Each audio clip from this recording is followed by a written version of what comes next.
All of our advertisers are at radradio.com, including financewithshelby.com. And Shelby Elias is here. Hi, Shelby. Good morning. Let's start with this email we got from James. Says, I wanted to share my refinance with Shelby experience. I got an online chat right away and then a couple questions. And he called on a Saturday while he was at a wedding in South Shore to get the ball rolling. I mean, who else does that? We chose them because we heard about him on your show and wanted to say thank you because it was such a smooth process with them. We did a cash out. I recommend them fully. Now, honestly, Shelby, I know you're great at this customer service thing, and you do these calls really quickly, but was that just a way to get away from the wedding for a few minutes? I mean, come on. All right, we got a couple things here. Let's start with you always bring us interesting stuff. We got a bunch of emails ready for you, RAD@radradio.com. Phone number is 888-989-9811. Before that, what is MI Buster? It's a brand new program that we introduced to help people that don't quite have enough equity to get out of that mortgage insurance. So traditionally, you could still get out of your mortgage insurance if you buy it out or you take a higher interest rate. But what we're doing is we have a new program that will still give you access to those extremely low rates and allow you to get out of your MI even if you don't have 20% equity. People ask me, whenever you come on, I get some questions out of the fact, why are you so anti-mortgage insurance? What is it or what's so bad about it? It's just a waste of money. You know, you're literally throwing your money away. It's an insurance policy that you don't necessarily need, and your goal is to get out of that as soon as possible. We were also talking earlier, we were talking about the younger generations bitching about older generations, and one of the things that they complain about is how easy it was for those of us over 40 to buy homes, which is not historically true, but it's never been easy for anyone to buy homes. But you were also telling me during the break before we got ready that because housing is very expensive, that they've implemented a new program. What is this, loan limit thing? Yeah, there's new loan limits. So Fannie Mae and Freddie Mac introduce loan limit changes every year, and this year they increased them by almost $100,000. So now you can buy on a conforming loan up to a $675,000 loan amount and still only put 3% down as a first-time home buyer. And on FHA, it's $598,000 with 3.5% down for FHA. So it's big. So quick math. So if you $675,000, so somewhere around $25,000 is what you would need as a down payment, give or take. Pretty close. Which if you've been saving and you're getting ready, I mean that's a big help. Yeah. For a lot of people. So people who maybe were thinking I can only afford $500,000, they've just had their whole market open up even more. Yeah, and anybody that refinanced or that is looking to refinance before. You would need more equity. It'd be harder to be able to qualify for the refi because maybe you're in a high balance loan limit or a jumbo loan limit. Now it's no longer considered to be jumbo. So you're going to have access to conforming rates, which are lower. So it's a good time to even check into refinancing if you're in that category, maybe between $600,000 and $675,000. Be a good time to circle back and see if you could refi. So let me check in on you on a couple of topics we talk about every time you're here. You've been fairly consistent saying you think somewhere around, I believe it's spring of next year, we're going to plateau in the housing market. Not crash, but slow down. Yeah. You still there? Uh-huh. And what about refinancing? We always hear lenders say, now is the time to refinance. I know, right? And we've had years of historically low interest rates. I get it, but where are we at the point yet where it really is you're about to miss your chance? Or so last time I was here, I said, rates are going up, and they were, but we just, of course, it's like Groundhog's Day with COVID, right? So it's like a new variant, and all of a sudden now rates dip, stock market dips, and we're back in a good zone. So, we could see interest rates fall a little bit, but for the most part, even with this new variant, they didn't go down very much. It was maybe 1/8 of a point. But, the market is still volatile. So phone number is 888-989-9811. Hi, Kyle. Go ahead. Hey, good morning, Rad, and anybody. I just had a question on, should I pay off some of my credit before I even go to a lender? I've got a few thousand in credit card debt right now. Me and my girl were just looking to get a new house.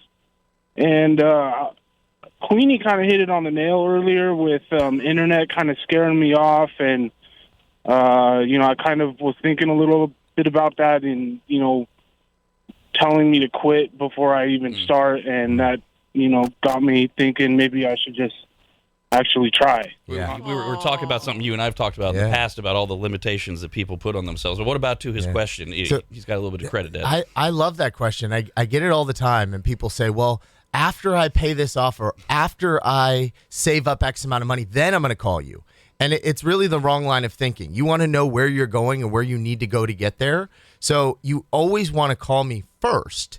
I'll analyze where your situation is, and I'll tell you exactly what to do to get there. So we'll create the game plan. And, a lot of people think, well, I don't want to get my credit ran. I don't need to run your credit.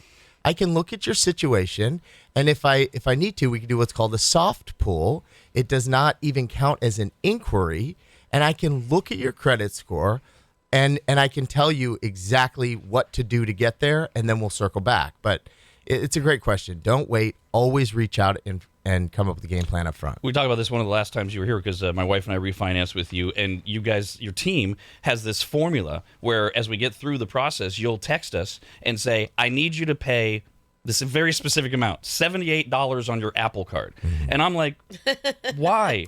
We owe $300 on it. Why would I only pay $78 or whatever it is? Yeah. But there's a formula you guys use, and suddenly your credit score shoots up. Yeah, yep. So it's called a what if simulator, and we have a simulator with the credit bureaus that will tell you exactly what to do to get your exact score exactly where we need it.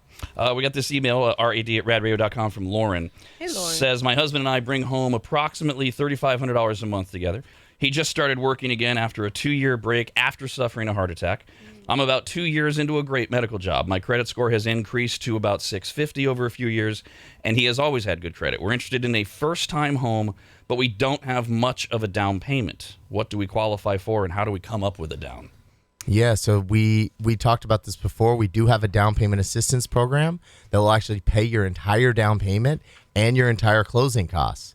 It's an awesome product. Again, you got to call in up front. I'll analyze your situation, come up with a game plan, and we'll see if you can qualify for it. Rochelle says, my fiance and I would love to buy a home but have nothing saved, and we both have new jobs. We both have good credit, above 750, she says. We're currently paying $2,100 a month in rent and struggling financially as rent just increased. How do we know where to begin on buying a home? Or how do we know where to go from here in order to get in a better position to buy a home? We have no idea where to start. Yeah, well, I'm always open to take a phone call and kind of come up with that game plan for you. But I am creating a Homebuyer University that is going to coach people on the first process. It's going to show you what to do, how to get started, how to make a good financial decision, how to buy your first investment property. I'm working on filming the first season right now. So you guys are in luck. That is so great. Yeah. Do you have an ETA on it yet? Yeah, it's going to come out in the middle of January. We're filming December 15th. So we're going to film an entire series. Where will people be able to see it? Do we know yet? I don't know, but it'll be on the Finance with Shelby website. Okay, and we'll let everybody know when she tells. Fantastic. Absolutely. Hello there, Vegas. Hey guys, how are you? Good. Hey. So about 5 years ago, I bought a house and I got what is called a mortgage credit certificate. And for some reason, every place I go, nobody's heard of it. It's very rare. My tax person's never heard of it, and I'm worried about losing it if I refinance. I have heard of it. It's called an MCC, and it helps you with your taxes. You have to be very careful who you go with when you refinance, so you can keep that certificate because it does help you on your property taxes. So, give me a buzz. I can definitely help. He's at financewithshelby.com. Hello there, Courtney. Go ahead. Hi, good morning, anybody. Morning. Hi, Shelby. I'm super glad that you're talking about the mortgage insurance because my husband and I are first-time home buyers. We moved in back in September, and we're both very young, 33 and 28, and we're using the veterans loan. And we're getting calls from my mortgage company asking about mortgage insurance like once a week, and I just keep putting them off. Let me talk to my husband. So I'm wondering if it's something that I need to actually consider. Well, if you have a VA loan, you shouldn't be paying monthly mortgage insurance at all. I don't know why they're calling you about getting that. It sounds like maybe they're trying to insure your mortgage for something different. I'm not sure. Yeah, they say that it's something about if one of us passes away, it'll be paid off. Sounds like the answer, though, would be no. Not something she should consider based on the information we have. Yeah, I don't know if I would kind of fall for that, but, maybe get some more information, but that's definitely not a common thing.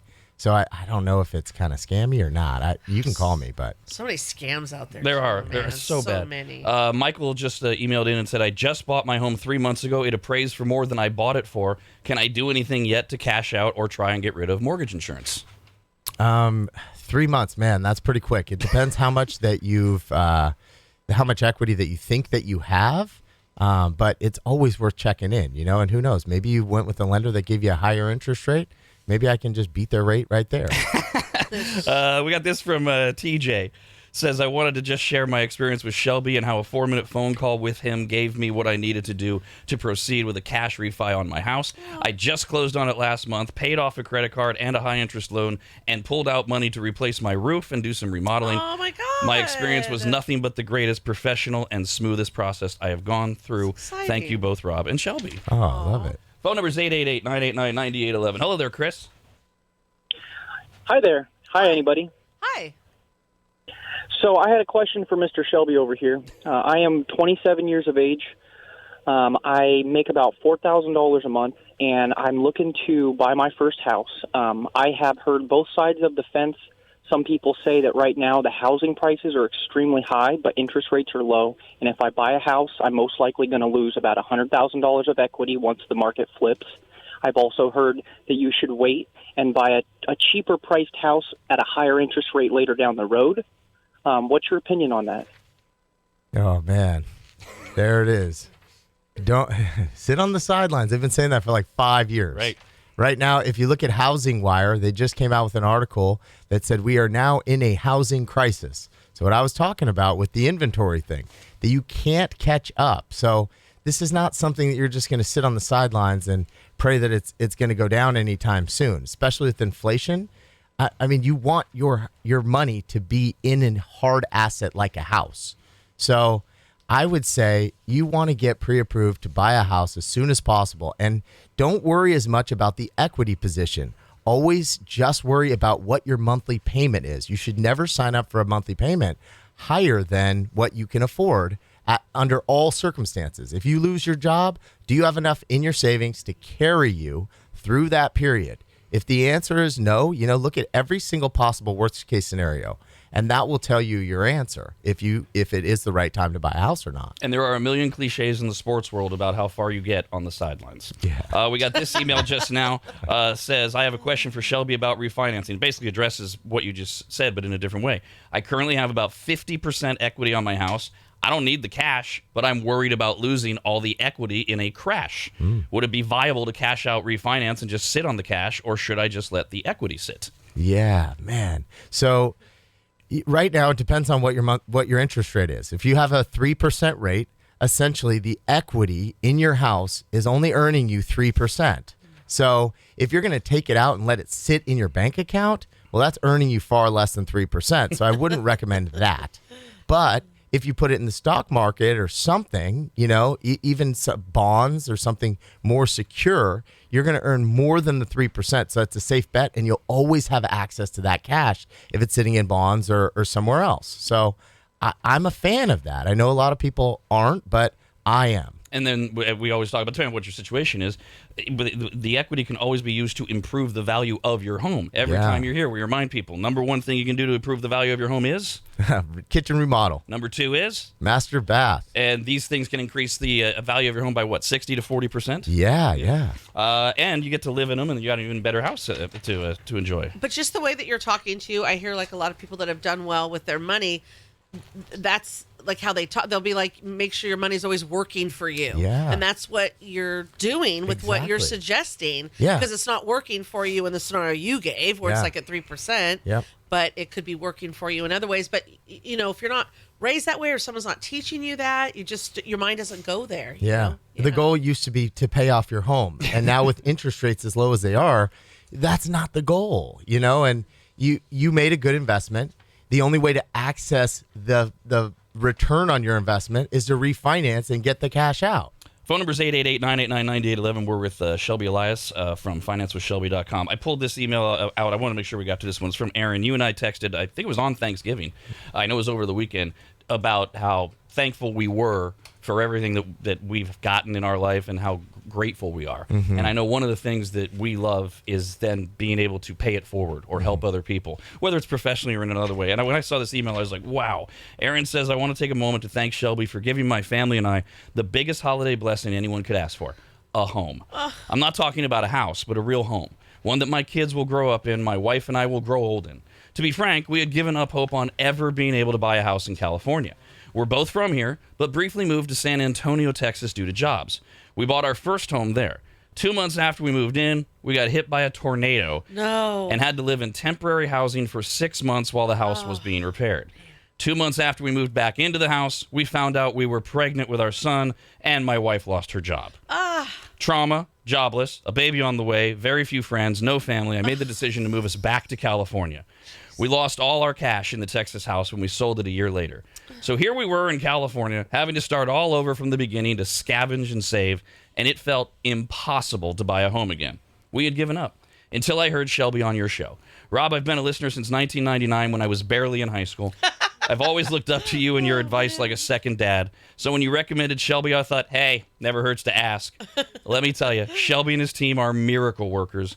On Tuesday, we closed on our home and could not be more grateful.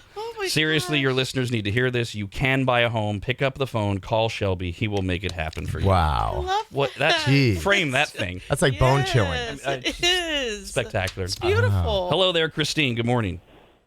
Good morning, guys. Hey. Hi. I have a question about first-time homebuyers.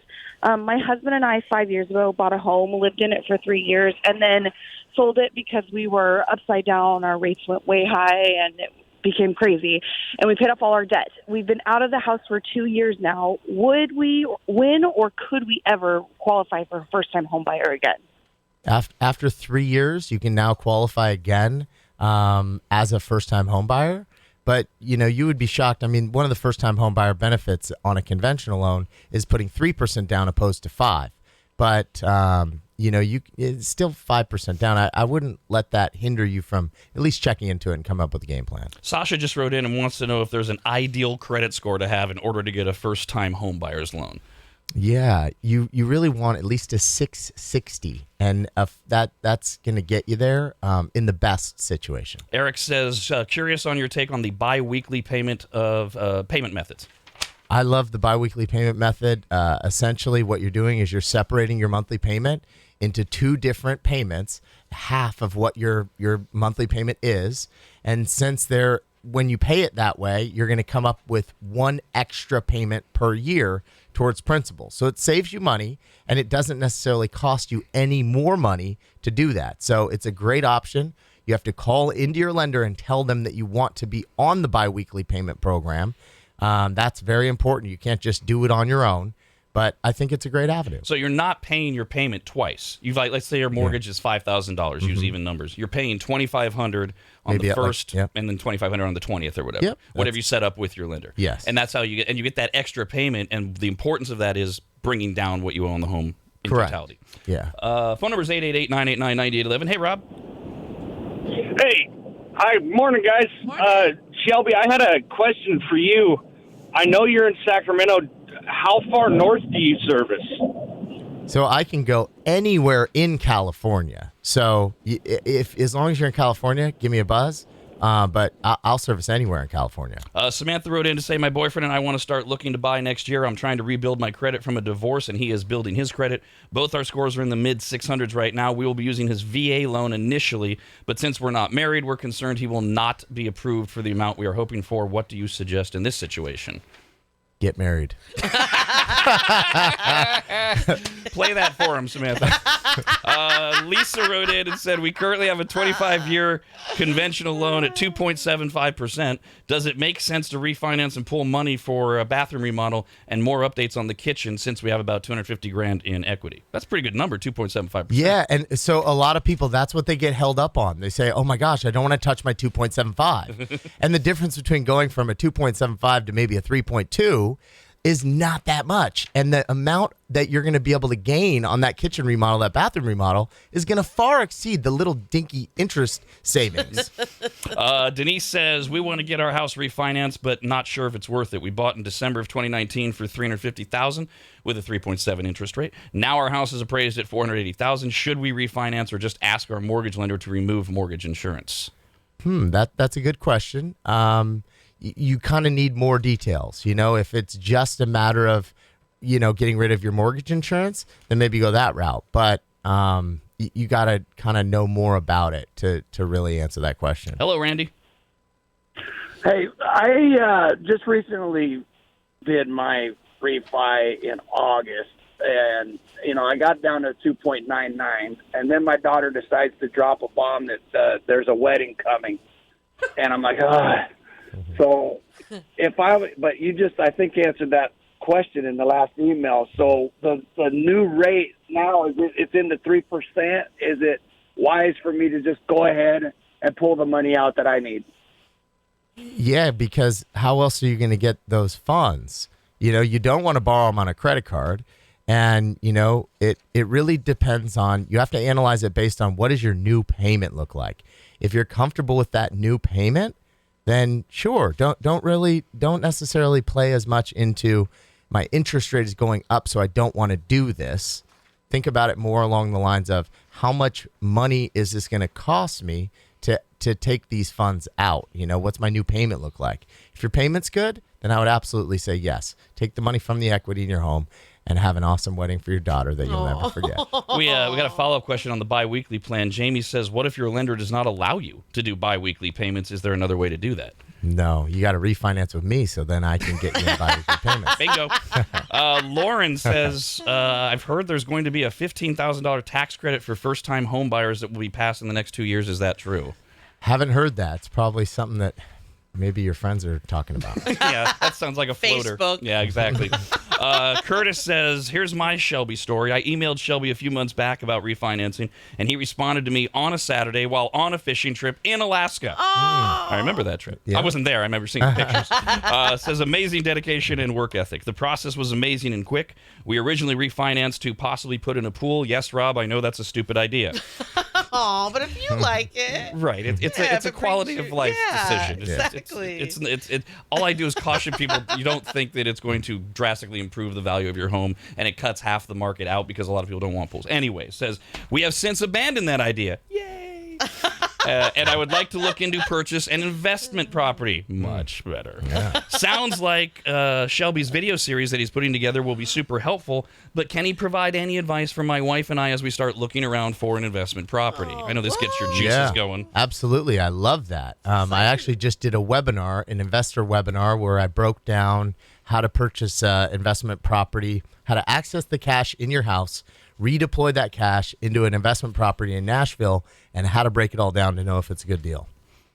We got this from Amanda.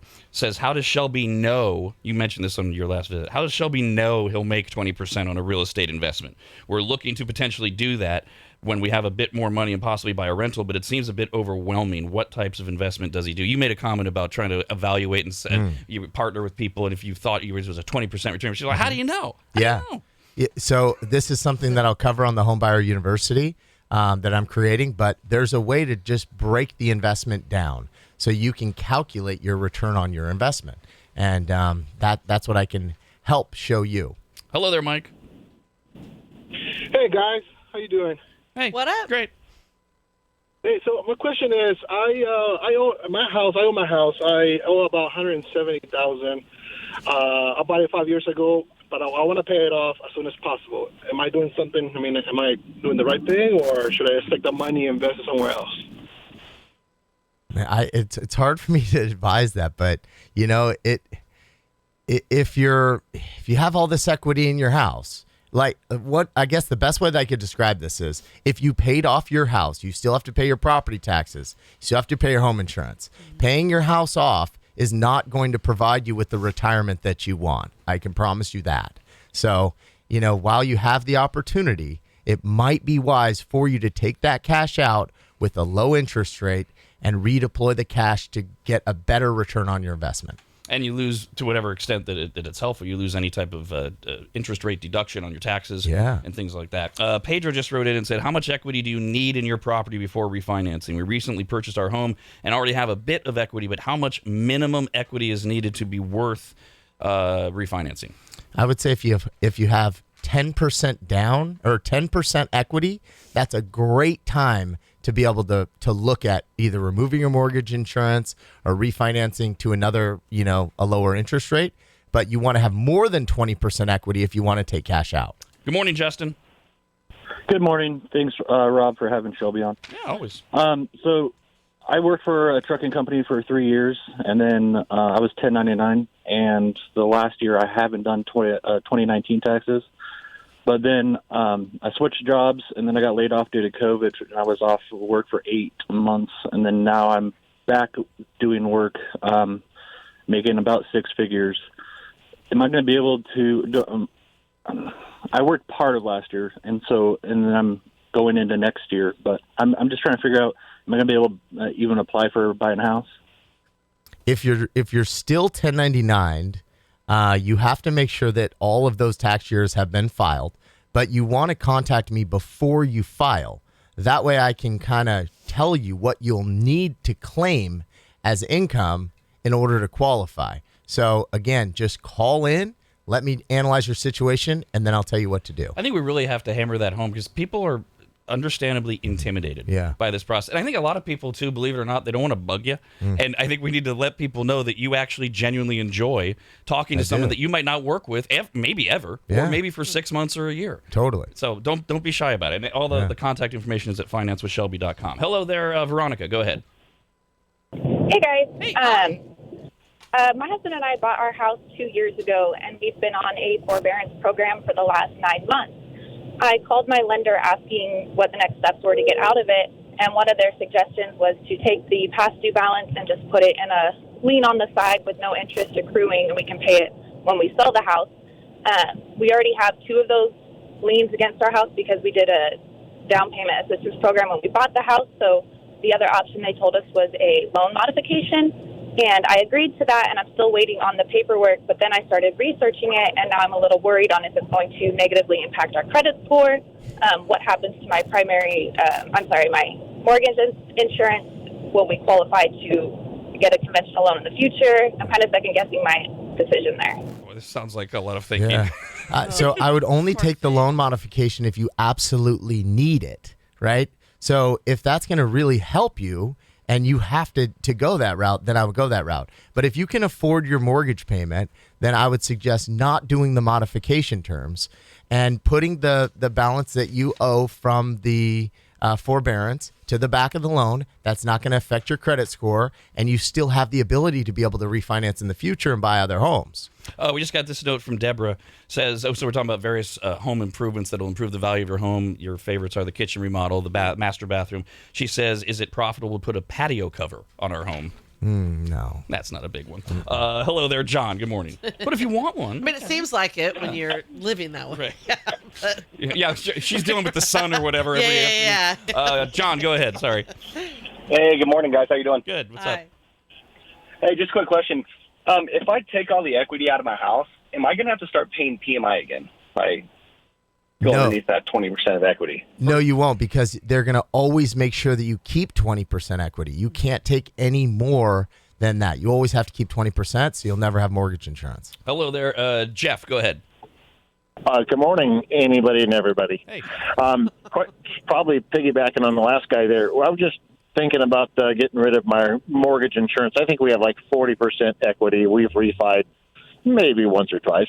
And so how's that work? And is there any downfall to getting rid of it?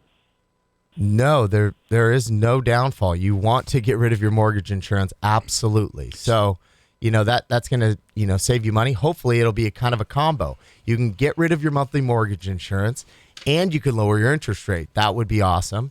Or you can get rid of your monthly mortgage insurance, maybe take some cash out. It just depends. You got to kind of dive into it and I'll give you my honest opinion and let you know if it's worth refinancing or not. This is kind of where we started. People don't understand it's insurance, Shelby. I need it. That's why we have insurance. It's like if I get in a car crash, why? So when they say is there any downside, you just to reinforce it, you literally hate mortgage insurance. It's worthless. Yes, in your opinion. Absolutely worthless. Nicole just wrote in and said, Shelby is so inspiring to listen to. I'm getting such great advice and goals. Does he have a podcast or anything? Oh, that'd be great. I've done a lot of podcasts, so you can find those on the internet. But I mean, I would say just follow me on Instagram. Yeah. My Instagram handle is my name, Shelby Elias, and that'd be the best way to. I put a whole bunch of great content on there. It's Elias, not Alias. We get a lot of emails where it auto corrects to Alias, and he puts a lot of stuff up on Instagram that'll just rivet you. You'll just be like, oh, that's so cool. He's been on Rob's Probcast, or whatever you call it. Thank you, Don. We got this from Zach. It says, Shelby, can I buy a home with the intention of renting it out even though I don't own the home that I live in? Can you buy a house with the intention of renting it out? Yes, but you have to make sure that you consider that to be an investment property. Otherwise, that's mortgage fraud. Ooh. You have to actually, you can't buy it as a primary. I get that all the time. And people try to slide that by me. I'm like, look, I'm not the one that's going to get punished here. You are. They're going to find out. But if you're looking to buy a house that's an investment property, and it truly is, and you're not going to live there, you can't act like it's going to be your primary just because you don't own a house. Yeah, hello there. Blue, good morning. Hi, good morning, guys. Hey. Thanks for taking my call. Sure, what's up? Well, I just wanted to call and say thanks to Shelby. I live in Nevada.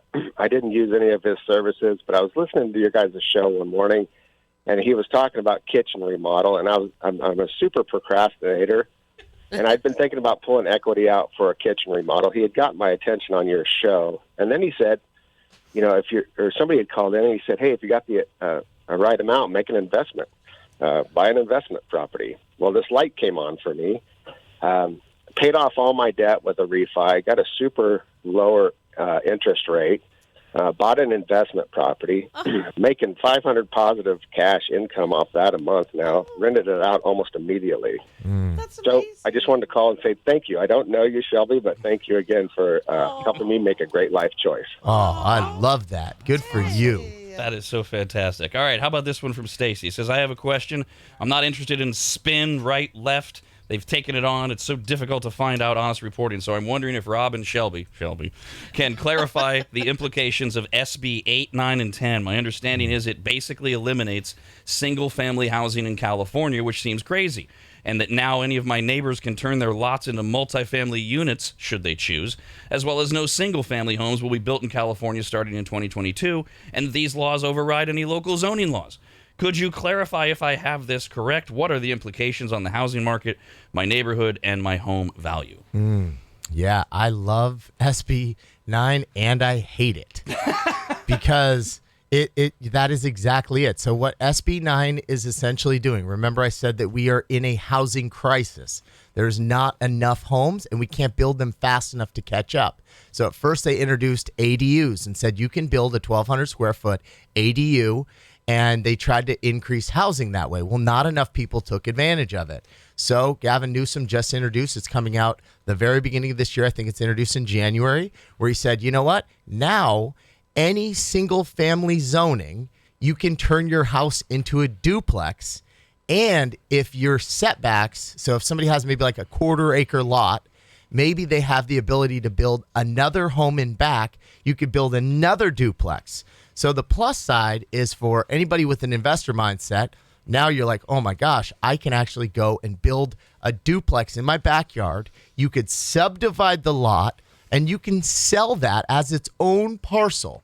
So there's going to be a lot of opportunity for investors to go out and find those types of properties and do that. A great property that you would want to look for, if that is your intention, is a property that has a detached garage. That is going to be the easiest property to remodel and, convert to housing. Then you can subdivide that off of your property, create a separate entrance, and sell that for a massive profit, but it's going to create more housing. The downside is that if you live in one of those neighborhoods, your neighbor or an investor can do that to you, and that is going to decrease the value of your home. So it is important that you look at SB 9 and SB 10 and learn, if that, could potentially happen, because that could destroy a lot of neighborhoods. Wow, that's very convoluted. What I heard was great for investors, terrible for people it should be helping, I guess, right? Yeah. Yeah. Hello. Wow, imagine that. The rich get richer. I know. Hello, Mike. Hey, how you doing? Good. So I've got a question for Shelby. I'm kind of in a tricky situation with my house. I'm at the end of a divorce, and we had our house on the market for $520. I owe $320 on it. My leach field failed, so it's going to cost me about $30,000 to fix my leach field, and after everything, it's probably going to cost me about $50,000 to get everything all done that needs to be done to sell the house. My realtor, she recommended that I buy my ex out of her portion of the house, repaint the outside of the house, do some landscaping, do a couple, maybe, redo the master bathroom and guest bathroom. And she said, that'll cost you maybe $20,000. But she said, Ben, if you do that, we can probably bump the house up another $50,000 so I could recoup some of my costs for everything that I had to spend so far. Yeah, I don't know if realtors are the best financial advisors, but what do you think of all that, Shelby? Oh, man, that is tough. So, for one, do you have the funds in order to do all of these repairs? I do. I have the cash already to do all the repairs right now. And in me and my wife's separation, she has to pay for half of all the repairs to get the house sellable. Okay. So she's responsible for half of the leach field and repairs. Yeah. So what I would do is I would find the comparable sales that have already sold, that have sold in the condition that you're going to turn your house into, and then add up the amount that you're going to do, repairs on your house, and look at the sale comps in your neighborhood for the ones that have already done those types of repairs, and compare that and see if it's worth it. Because what could happen is you spend all of this money, and then now you're not able to sell that and make more. So you're almost better at that point to say, you know what, I'm not going to do the repairs. I'll just discount the sale of my house and let somebody else take advantage of it, or handle that. He sounded like such a nice man. Yeah. And it just makes me so mad that your realtor didn't do what Shelby just said.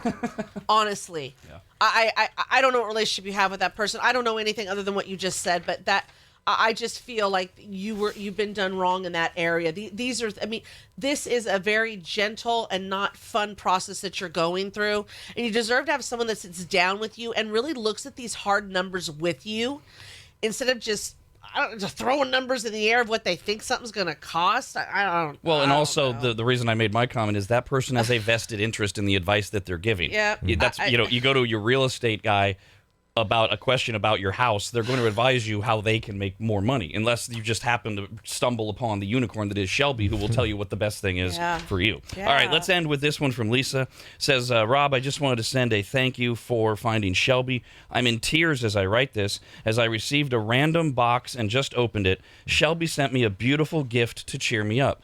My grandpa passed away. It's a long story, but he went missing. Later found out he'd committed suicide because of cancer. Oh, God. And Shelby was patient as I dealt with my family problems. As soon as I was ready to sign the paperwork, the process started rolling fast. And now we're able to pull out $50,000 and get a new HVAC system and have heat again. Thank you again for introducing us to Shelby. We call those magic makers. And any opportunity that we get to be able to make magic for somebody else, send them a gift. Knew she was going through a hard time, so we sent her something nice. I love you, man. It's just, Honestly, I want to hug you. You're such a great partner. Have a great holiday, because we won't see you again until after Christmas. Yeah. But we will see you again. And by the next time we talk, we might know exactly when your new series is going to be available. Yeah. And where. All right. And good luck filming that, Cool. too. Yeah, thank you. He's online at financewithshelby.com.